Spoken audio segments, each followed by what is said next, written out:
Hey guys, welcome back to my YouTube channel.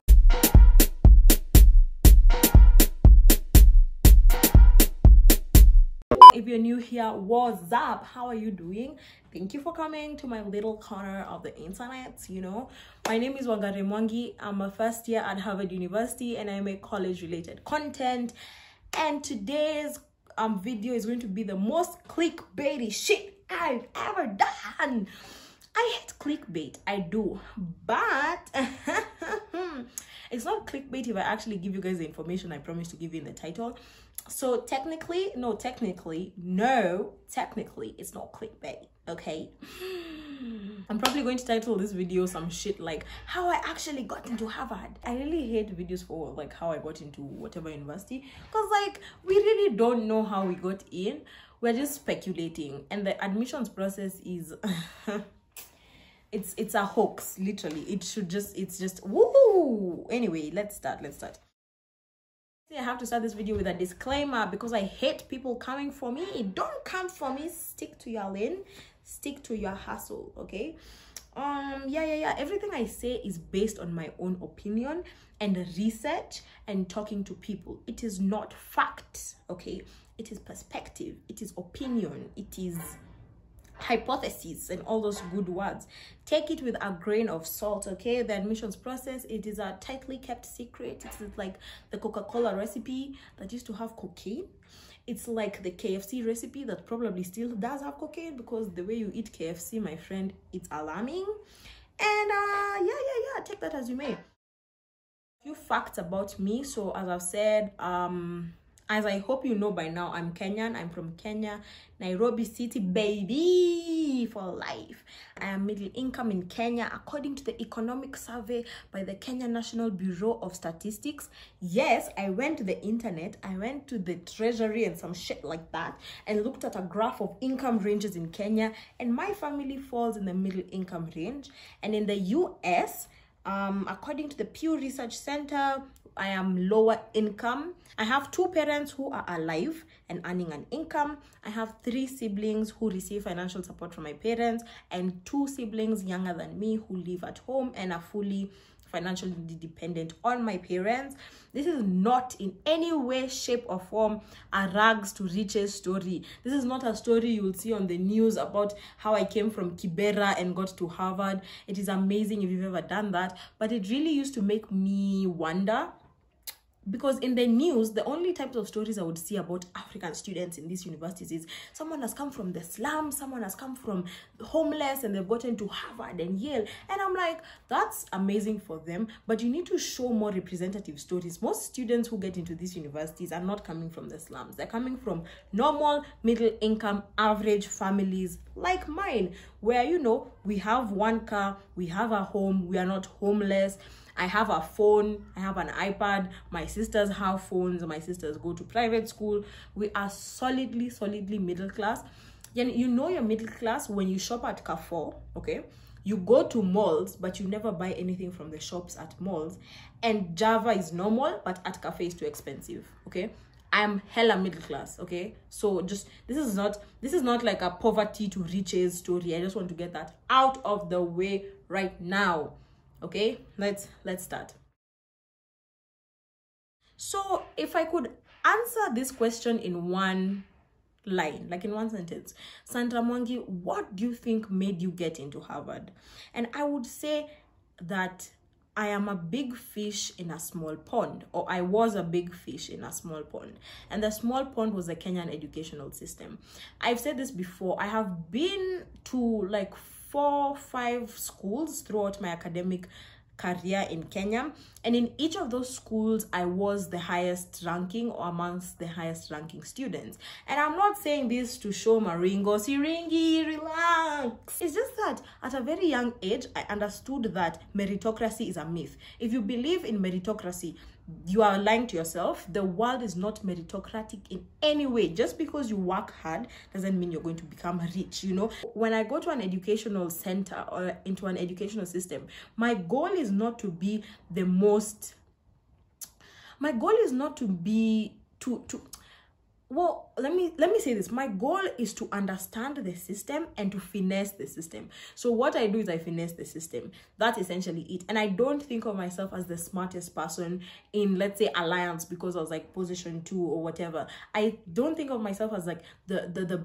brainiest person.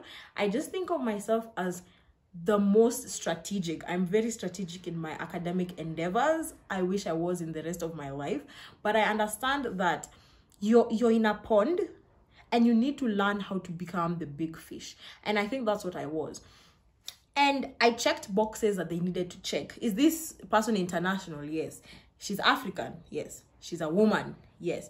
She excels at her field of choice, which was like, for me, I guess, academics. Yes. She shows potential for growth and she's aware that there is potential to grow. Yes. So I think in addition to being a big fish in a small pond, I checked off all their boxes. Like if they were looking for a woman in STEM from an African country who shows potential to be able to use the resources in this university to her advantage, I checked all those boxes. And I think also something unique about, well, not unique, but something I had that I realized people don't have is being aware of your potential for growth. I don't think people present, you need to, what am I trying to say? You need to present yourself in a way that shows how you will take advantage of the resources in these universities. And I'll go through that as I continue talking. I think it's very important to be self-aware. Self-awareness is very important. Like, I'm aware that I'm not a genius and I'm aware that I'm not the smartest person in the room, but I'm aware that if you give me resources, if you give me the chance to get internships and volunteer work, I will work my hardest and I will be very strategic in getting these internships. And whether or not I get them is beyond the point. But the fact that I present myself in a way that shows I'm willing to put in the work and the time to get them is, I think, important, and I think was a factor in my admissions decision. Please, nisione comment. I should not hear anywhere someone say, oh, she only got in because she's an African, she only got in because she's a woman, she only got in because she's doing mathematics. Please, how many people are African women doing mathematics that didn't get into Harvard? No, wait, don't add me with that bullshit. I work hard. Did it help my application? Yes. Was it the only reason? No. So if you think that, can you and your toxic self click out of this video? I don't take toxicity here. The rest of you who are still here, thank you, and let's continue. That was a bit salty. So I outlined the five parts of my application, and I'm going to go through them. Academics. I checked the boxes in academics. In fact, academics was probably my strongest suit. I'm an all-A student. I was top 30 in the country nationwide in KCSE. I had the 99th percentile in SAT 1, 99th percentile in physics. Was it 99th? 90. Anyway, I got 790 in physics subject test. I got 800 in math 2 subject test. My academics were flawless. That's like you guys, if there's one thing in my life I'm proud of, it's how hard I worked in school. Like, you guys, all I do is study. All I've ever done is study. And it's like, am I low-key going crazy? Yes, but it got me here, so fine. Next were extracurriculars. I did many extracurriculars. It's not, I don't have a specific extracurricular that I'm the best at. I didn't go to the Olympics. I've never reached African Games. In fact, I've never even reached Nairobi County Games. That's a lie. I used to swim. But I'm a jack of all trades and a master of none, and I think that's completely fine. I think so many people think that they need to have one thing that they're very good at. If you do have one thing, if you are the best violinist in Kenya, please, thank you, and you can go and apply to Berkeley, and I hope all the best for you. I hope all the best for you. I wish you all the best. But if you're just like me, who's like an average person, who you did a bit of math club, you did a bit of science club, you did a bit of a sport, you did a bit of volunteer work, you did a bit of St. John, you did a bit of SWS, you did a bit of Science Congress, you did a bit of chess, you did a bit of this, you did a bit of President's Award, that's fine. That's fine. You don't have to be a master of one specific trade. But you do need to have leadership roles. I had many leadership roles. I think Am I a leader by nature? I don't know. I think in the right situations I am, but yeah, I had multiple leadership roles throughout high school, and I had national awards in some of the clubs. National awards might seem like a big thing. I think it's just because I'm used to Kenya, but yeah, I had like math and science competition, science fair, national awards, and those were some of my honors. I get that question a lot. What were my honors? My honors were KCSE ranking. I think Kiambu County ranking. I think it was like number 5. I forget. KCSE was like number 30, something like that. And then I had like Science Congress awards. I had Math Contest Award, Chemistry Contest Award, stuff like that. PA President's Award. Yeah, I think those were my honors. Number 3 is essays. My essays were bomb. Number 1, I am a very proficient writer. I showed initiative, I showed direction, self-awareness, potential for growth. I showed how I have the potential to grow, and even more so, how I have the potential to grow at Harvard specifically. Each essay you write must be very, very specific to that university. And I remember the essay for Ati, in 50 words, tell us what you will do with this education once you get it. And I wrote a fucking cocky essay. I remember I wrote something like, I want to get a degree in engineering and come back to Kenya and revolutionize the industrial development. And like, not to say I won't do that. You never know, watch this space. But the fact that I was confident and self-aware enough to say that, look, Harvard, okay, I'm coming to university, I'm bringing my potential. I'm going to harness all the opportunities you give me and use. I was very honest. I'm taking my resources back to Kenya. I'm taking my brains back to Kenya. There's no essay I ever said I'm going to stay in the US or help develop some sector in the US. No. I'm all about developing my own country, I think my cockiness worked to some extent. I might just be bullshitting you guys, and there might be an admissions officer who's like, but then that chick who wrote that essay, I hope hakuingia. God forbid, niliingia madam. And also my essays for Harvard were very, very authentic. I did not lie. I did not mince words. It was me through and through. When I read through my MIT essays, I was like, no wonder I got rejected. They were so inauthentic. They were a lie. I tried to talk about things that are like intellectual and important, and like it didn't work out. And I always use this as an example, my Caltech essay about dancing, where it's such a weird thing to write about for a university like Caltech. You're supposed to write about like how you discovered a new molecule if you're trying to go to Caltech. And this bitch, I was really like, Caltech, let's talk about traditional dancing. Let's talk about traditional Kenyan dances and hope I get in, which I did. So I'm very, very for authenticity. Authenticity is key, my friends. Number 4 is teacher recommendations. I can't even lie to you. My teachers loved me, let me tell you. I was low-key a noisemaker in class. I talk a lot. But I'm that student who asks questions, pays attention, does homework, leads group work. If the teacher is late, I used to go to the front of the class and be like, excuse me, class, let's discuss this topic. I hate it here. But yeah, teachers loved me. My teacher recommendations were probably stellar. And no complaints here. And number 5 is interview stroke personal. Number 5 is interview stroke personally. Number 5 is interview stroke personal qualities. Honestly, all my interviews went pretty well. I can't complain for any of my interviews. I don't think there's a problem there. I'm in contact with some of my interviewers today, which is so nice. Yeah, I know how to carry a conversation. I am conversant in the art of carrying conversations, and I learned to sell myself because my father is a salesman, and you need to be able to sell yourself in this world, my friend. The ability to bullshit people into believing you are amazing is so important, my friends. Networking is all that. Just selling yourself. You need to learn what are your strengths and what are your weaknesses, and how you can use your weaknesses to make yourself seem stronger. If I have to give any advice for teacher recommendations, don't pick a teacher you got an A in their class. Pick a teacher who likes you. A teacher who likes you is better than a teacher who you got an A in their class. That's my advice for you. In all, I am very hardworking. I would say I'm a very hardworking person. Grinding is what I love to do, and authenticity was also a really big part of my application. And my advice, what is this? My advice is find the parts of you that you love the most and show the admissions people.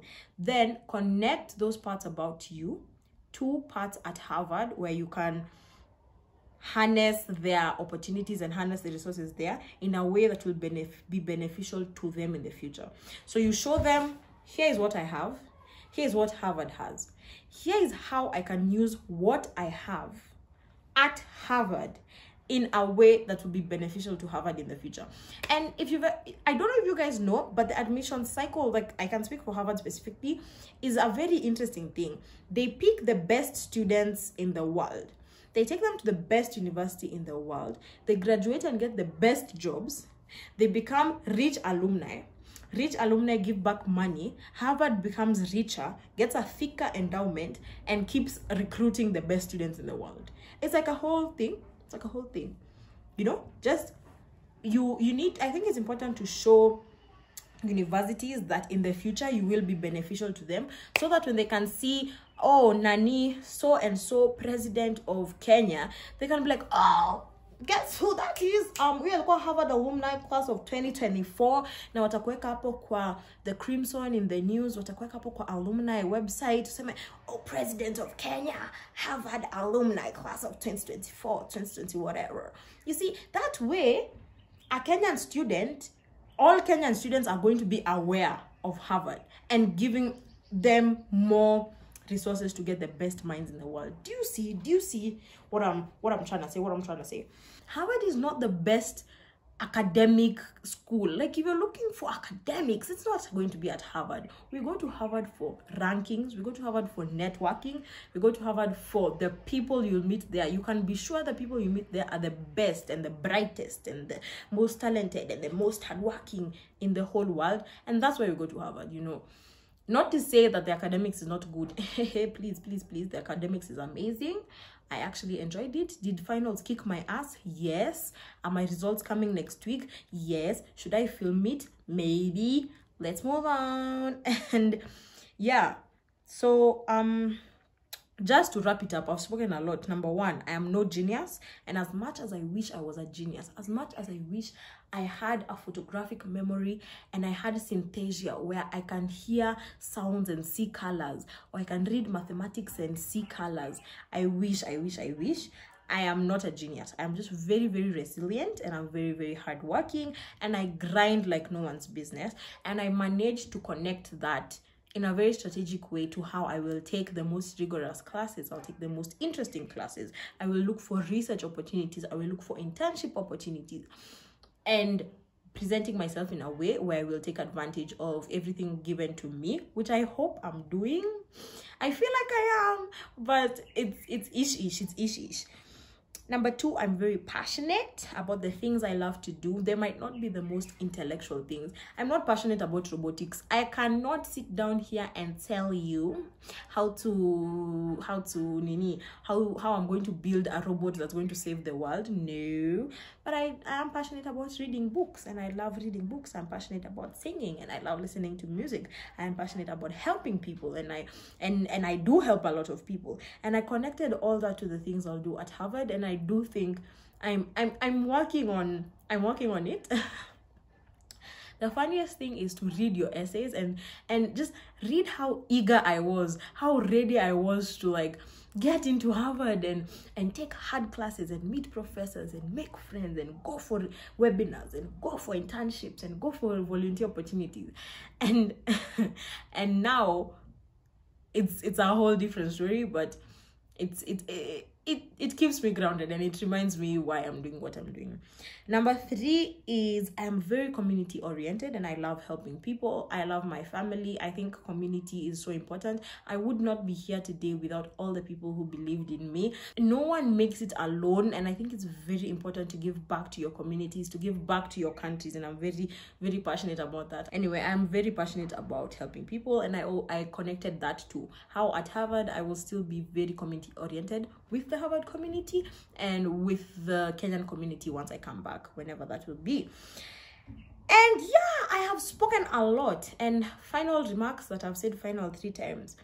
I get this question a fair amount of time, whether it's harder to get into Harvard as an international student. And my answer to that is I don't know. And I don't think it's worth your energy to try and find out the answer to that question. Because whether you like it or not, you are an international student. You cannot change the fact that you're an international student unless you get a visa and become a US student.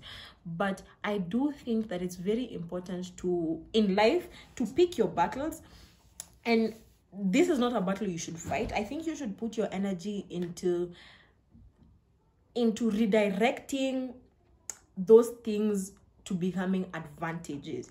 Use being an international student to your advantage. Whether or not the statistics or the odds are better or worse, I think your energy would be better spent making things like being international, being a person of color, being a person of disability, being a person of non-binary gender, or being a woman, because being a woman is a disadvantage in this community.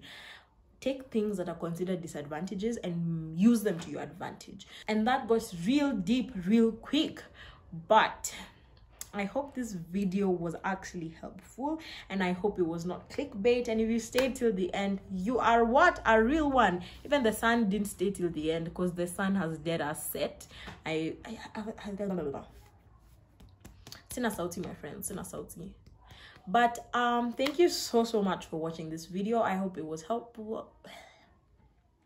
I hope it was helpful. I hope it was informative. I hope you learned something. For all the people who are always commenting me watching Wangari Mwangi's videos religiously hoping I get into Harvard, I hope this is for all of you. You know, people who are applying to Harvard, every time I'm praying or every time I'm manifesting, I always add a bit of salt for you. You know, you're special. You're applying to my university. I don't love Harvard the most at the moment. That's besides the point. But there's nowhere else in the world I'd rather be. And I hope y'all get in. Please send me your decisions, reactions, whether you get in, whether you don't get in, whether you get deferred, whether you get waitlisted. I'd love to know. Obviously, it's your prerogative whether you want to share that or not with me, but I would love to know. Thank you so much for watching. See you in my next video. Don't forget to subscribe, please. The red juicy button down there. Subscribe. Thank you so much. Okay, thanks. Bye.